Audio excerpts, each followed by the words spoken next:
Bueno, iglesia, la verdad que estas hermanas están bendecidas por el Señor. Y la verdad que me quedaría ahí adorando al Señor toda la tarde. No hay mejor lugar que en el lugar que encontramos ahora mismo. Y no es en este lugar solamente el culto de la iglesia, sino el lugar de adoración al Señor, al Rey de Reyes. Amén. Bueno, saludados a unos, ya que no me ha dado tiempo. Os saludo aquí a todos en el nombre del Señor Jesucristo. Soy vuestro hermano Saúl, de Torrelavega. Y bueno, soy candidato de la iglesia local por gracia y misericordia de Dios. Amén. Solamente voy a compartir con vosotros 3 minutos algo que el Señor ponía en mi corazón, en mi pensamiento, ¿de acuerdo? Se encuentra en el Evangelio según San Lucas, en el capítulo 11. Cuenta así, dice que Jesús se encontraba en un lugar orando.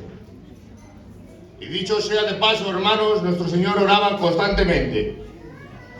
El Señor oraba en la sinagoga, el Señor oraba en el monte, el Señor oraba en la barca, el Señor oró por la suegra de Pedro, el Señor oraba por sus discípulos, el Señor siendo Dios, el Señor siendo el Hijo de Dios, siendo Dios hecho hombre, aquel que venció la muerte y nadie pudo detenerle, Él oraba constantemente. ¿Cuánto no más nosotros, hermanos, debemos de estar orando? En constante oración. Porque es necesaria la oración para nuestra vida, hermanos. Es muy necesaria y no podemos descuidar la oración. Y según está descendiendo de aquel lugar que está orando, uno de sus discípulos le dice: Señor, Maestro, enséñanos a orar.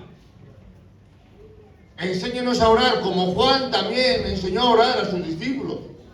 Y el Señor les dice: cuando oréis, y hay una coma ahí, y hay que detenerse, hermanos, porque son muy importantes las comas en la Biblia, Y dice: cuando oréis, decid Padre Nuestro, y empieza a mencionarles el Padre Nuestro que todos sabemos. No voy a entrar ahí, pero sí voy a pararme ahí cuando dice cuando oréis.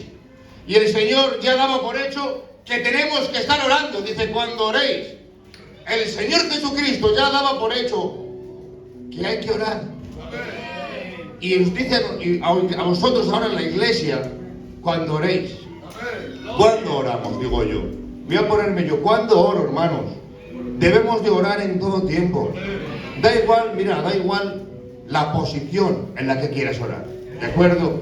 Porque yo puedo igual ponerme de rodillas, pero igual hay hermanos o hermanicas que no pueden ponerse de rodillas. No te importe. La posición no lo es todo para orar. Lo importante es que ores. No te importa cómo. ¿De acuerdo? Porque Daniel, 21 días de ayuno y oraba. Daniel oraba de rodillas. Pero David en una ocasión oró con el rostro postrado en tierra. Pastor. Samuel oraba. Y oraba también de pies. O sea, que es que te da igual, hermana, que digas que no puedo ponerme de rodillas. Que da igual. Que puedes orar, hermano y hermana, puedes orar de rodillas. O bien puedes orar tumbado. O bien puedes orar sentado. O de pies. O andando. Pero lo importante es que ores y no dejes de orar. Amén. Cuando oras, suceden las cosas, hermano. Hay cosas que suceden cuando oramos. Y es necesario orar. Da igual la posición, pero también da igual el lugar. Porque muchas veces yo el primero igual digo, bueno, cuando venga el culto oro, ese ratico de culto. Pero no esperes a orar ese ratico de culto, porque vosotras, hermanas, con todo el respeto, podéis orar mientras hacéis la casa, y podéis estar en comunión con el Señor. Y nosotros podemos estar mientras estamos en el trabajo, o en el mercado, o vamos conduciendo, que da igual la posición, como hemos dicho, pero también da igual el lugar. Que ores en casa, que ores en la calle, pero que ores. Lo importante es que sigas orando, hermano. Cuando oras van a suceder cosas que no vemos con nuestros ojos, pero que en el mundo espiritual suceden las cosas, hermano. Cuando tú oras y oras por alguien, haces que el enemigo retroceda y estás haciendo y estás levantando un muro. Estás haciendo que sucedan cosas en el mundo espiritual, para la casa de tu hermano, para tu vida. Suceden los milagros. La oración, hay poder.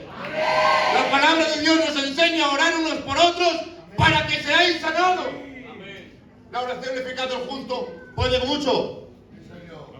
Se encontraba Eliseo con su siervo Giezi, y Giezi tuvo miedo porque vinieron a por Eliseo. Y ahora Eliseo hace algo tremendo, hermanos, y ora al Señor, y le dice solamente al Señor 2 o 3 palabras. Le dice: Señor, te ruego que abras sus ojos para que vea.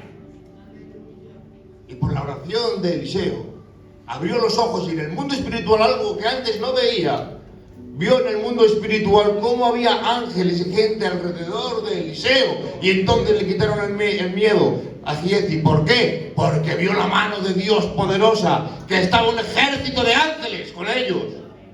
Es importante que oremos. Da igual la posición, da igual el lugar. ¿Sabéis dónde oró Jonás, pastor? Dentro de un gran pez. O sea que hay veces y circunstancias que te va a dar igual donde quieras orar. Si mira dónde oró Jonás, dentro de un gran pez, y dice la Biblia que obtuvo un resultado para lo que él quería. El Señor le libró de la muerte y le sacó en victoria. ¿Dónde oró Pablo y Silas, como decía el pastor? En la cárcel de más adentro. Y allí oraron, y allí tuvieron un gran beneficio para ellos.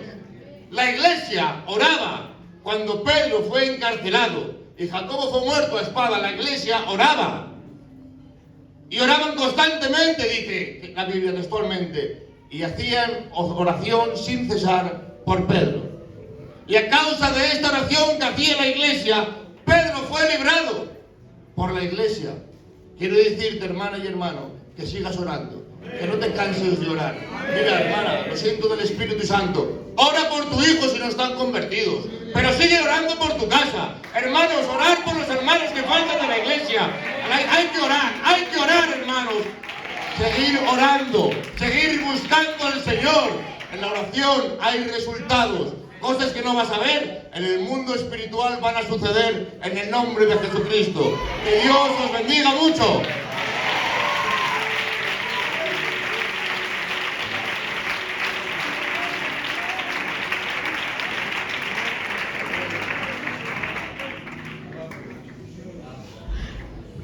Amén. ¿Cuántos pueden decir un fuerte gloria a Dios? ¡Gloria a Dios! Y a su nombre. ¡Gloria! La verdad que estoy dichoso y estoy feliz de estar delante de ustedes compartiendo la presencia del Señor. De eso se trata, de sentir la presencia del Señor y de compartir la gloria del Señor todos juntitos. ¿Qué mejor armonía esta, pastor, que estar adorando al Maestro todos juntos y gozosos? Yo la verdad que no quería subir porque estaba gozando. Se lo he dicho al pastor que no quería subir porque mi finalidad era gozármela, como ya estoy gozando. Pero bueno, aleluya, pues voy también a poner mi granito de arena también. Dice la palabra del Señor que Pablo y Silas fueron a predicar a Tesalónica. Y dice la palabra del Señor que se convirtieron muchas personas. Pero dice la palabra del Señor, seguimos con esa música más fuerte de mía. Dice la palabra del Señor que unos hombres de la misma región se enteraron de que Pablo y Silas estaban predicando algo que ellos habían denunciado. Predicando de algo que no querían que predicase. Y dice la palabra del Señor que era tanta la persecución, que era tanta la agonía que estaban haciendo estos hombres en contra de Pablo y Silas, que Pablo y Silas no tuvieron más remedio que marcharse a la ciudad vecina, Berea. Dice la palabra del Señor que también predicaron la palabra, se convirtieron a Dios muchas personas, pero también estos hombres fueron allá alborotando la ciudad y persiguieron a Pablo y Silas. Y era tanta la persecución, era tanta la agonía que estaban haciendo estos hombres en contra de Pablo y Silas, que Pablo no tuvo más remedio que marcharse él solico a Atenas. Y es cierto que el primer viaje de Pablo a Tesalónica fue todo de amargura, fue todo de persecución, fue todo de problemas, pero hubo fruto. Y con ese pequeño fruto nació y se fundó la iglesia de los tesalonicenses.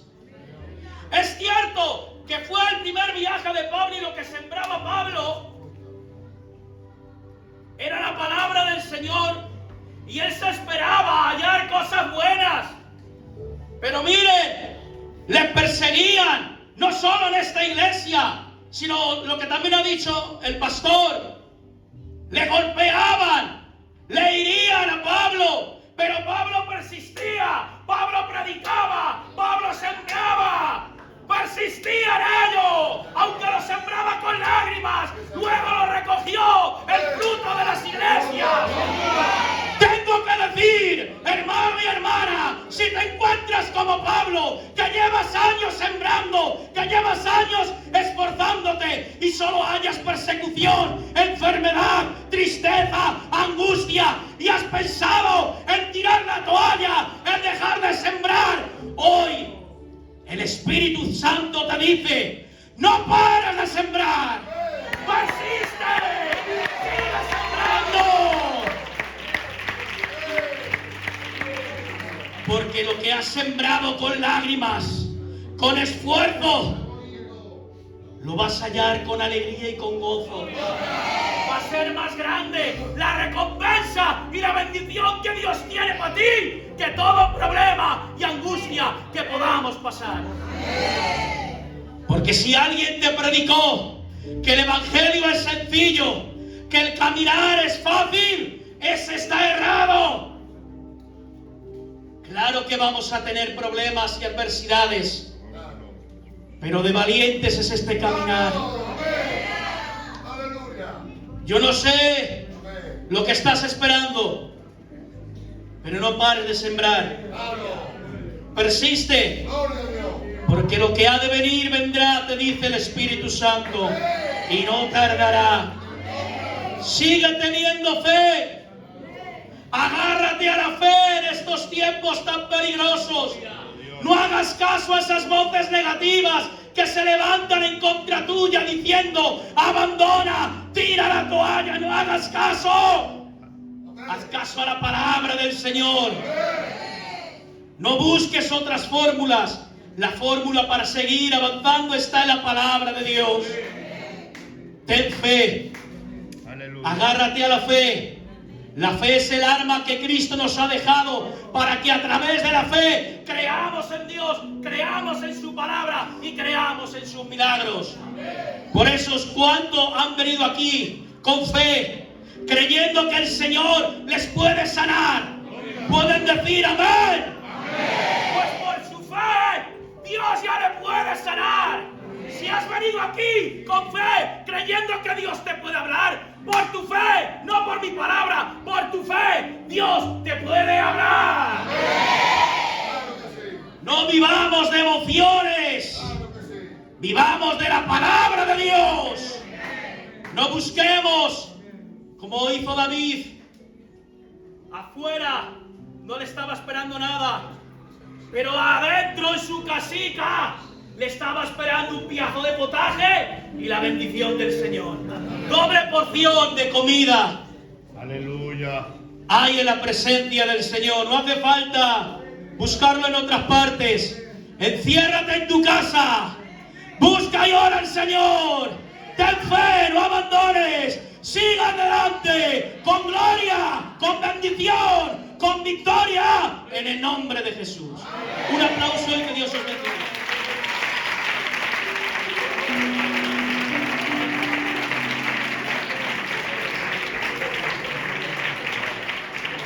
Siga aplaudiendo, iglesia, siga aplaudiendo. Siga aplaudiendo, siga aplaudiendo. Que es para el Señor. Amén. Amén. ¿Cuántos dicen gloria a Dios? Gloria a Dios. ¿Cuántos dicen un vivo aleluya? Aleluya. Y a su nombre. Gloria. Y a esa gloria. Y para su iglesia victoria. Amén. En el nombre del Señor. La verdad que yo daba por hecho este culto, Pastor Luis. De verdad que estamos disfrutando de la gloria y de la bendición que el Señor está derramando en esta tarde. Yo estaba quebrantado ahí, cuando cantaban las hermanas, cuando hablaban esas palabras, ese mensaje de parte de Dios, los hermanos. Dios hablaba a mi corazón y me quebrantaba, de verdad. Qué bueno es estar en su presencia. Amén. Habrá lugares en el mundo bonitos. Habrá lugares en el mundo estanciantes, preciosos, lugares que merecen la pena visitar. Pero déjenme decirles algo. Lo más hermoso, lo más bonito, lo más agradable es vivir en la presencia de Dios. ¿Qué razón tenía el salmista cuando decía: es mejor un día estar en tu presencia que 1000 fuera de ellos? Mira, en su presencia uno se restaura. En su presencia uno cambia, uno se transforma. Podemos vivir y venir al culto tristes, abatidos. Podemos venir sin fuerzas, pastor. Pero cuando uno entra en su presencia, cuando uno escucha estas alabanzas, cuando uno siente al Señor, el ambiente se transforma. Todo cambia positivamente en beneficio de una vida. ¿Saben por qué? Porque Cristo nos ama. Cristo nos ama. El culto ya está hecho, pero me permiten a mí 5 minuticos. Miren, tengo una palabra que desde hace tiempo estuvo golpeando mi corazón. Y Dios ha querido que hoy la transmita aquí. Es la primera vez que predico esta palabra, ni aun en mi propia iglesia le he podido transmitir.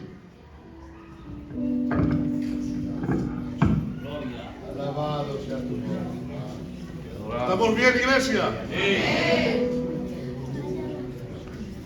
No se preocupen que no voy a asegularlo,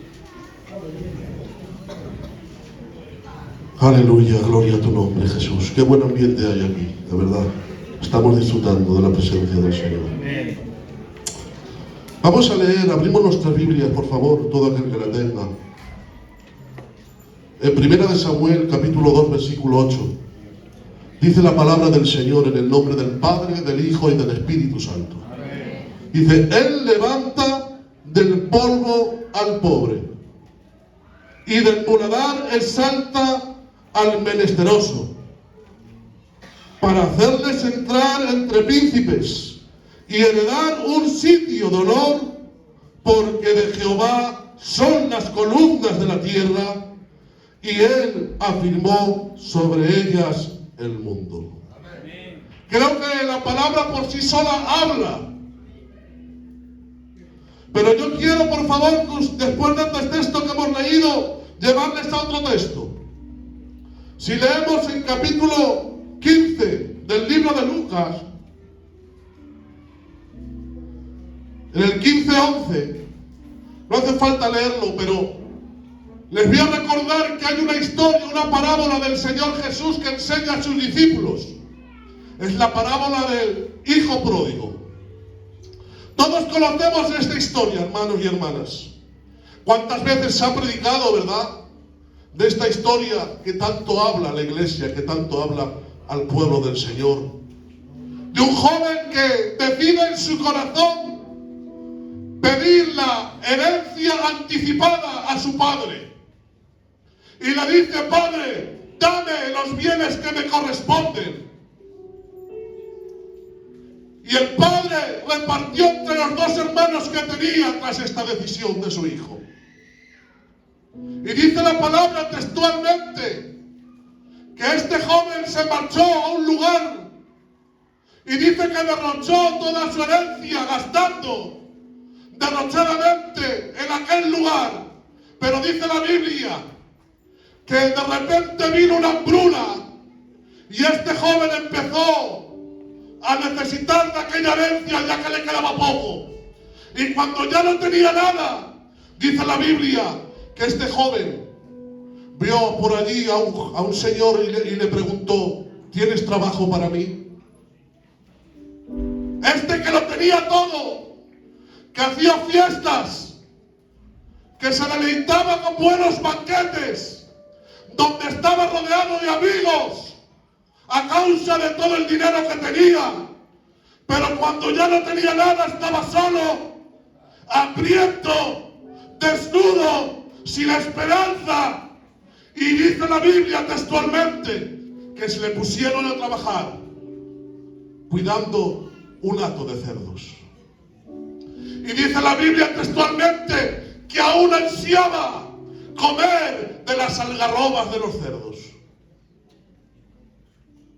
Ahora este joven, pensando dentro de sí, iglesia del Señor, dijo: ¿pero qué hago yo aquí?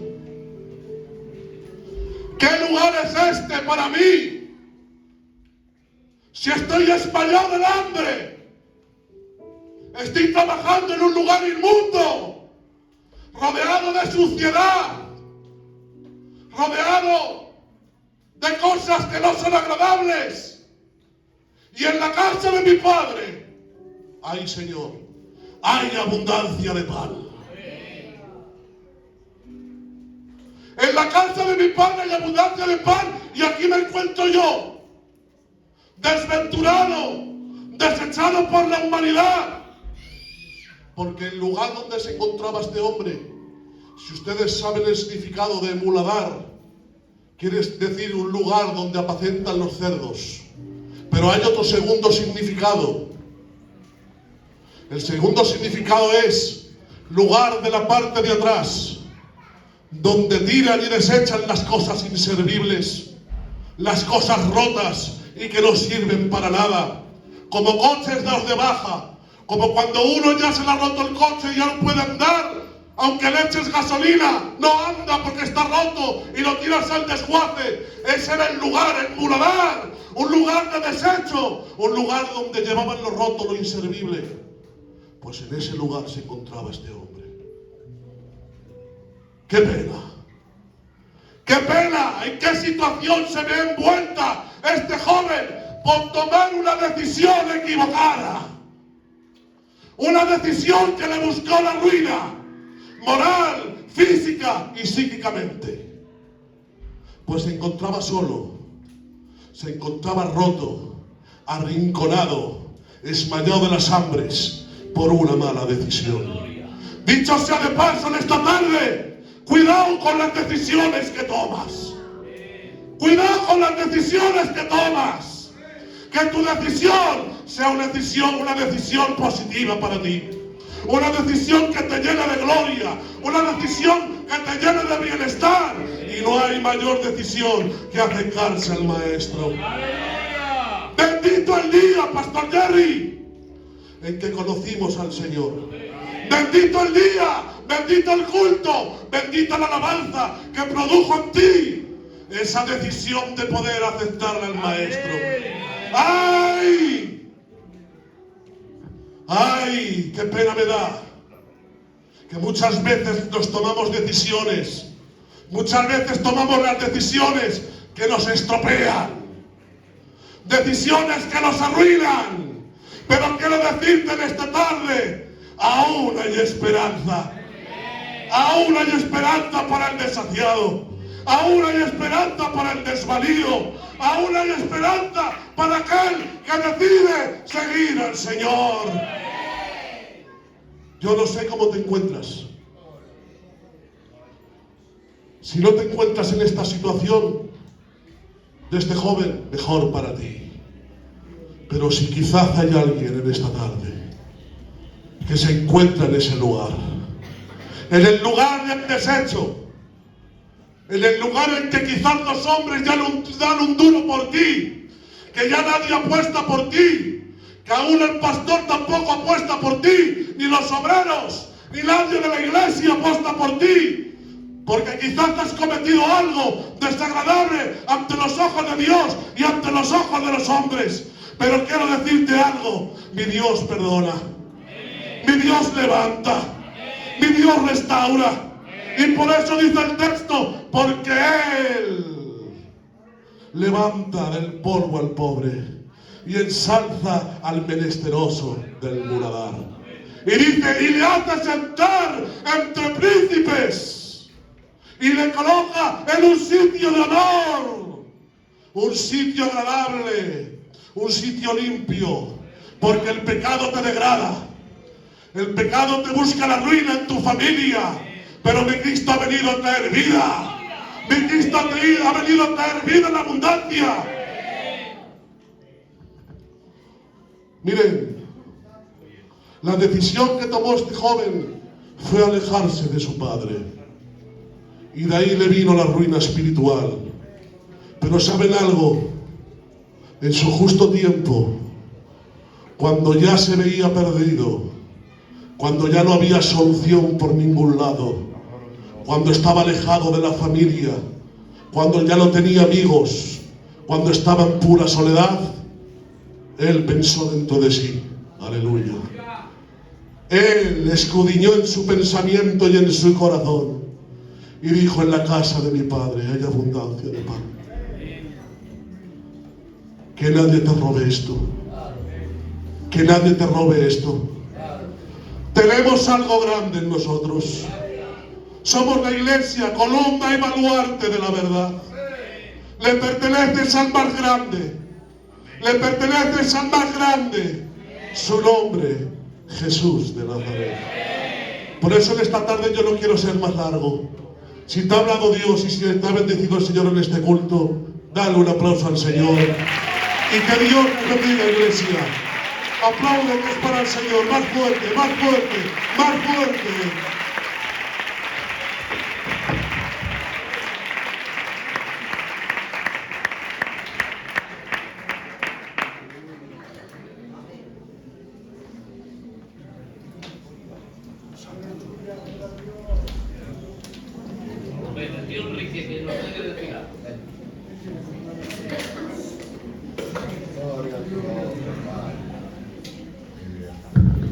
Aleluya. Esto que voy a contar es una experiencia que hemos vivido hace 3 meses, por ahí. Una experiencia muy amarga.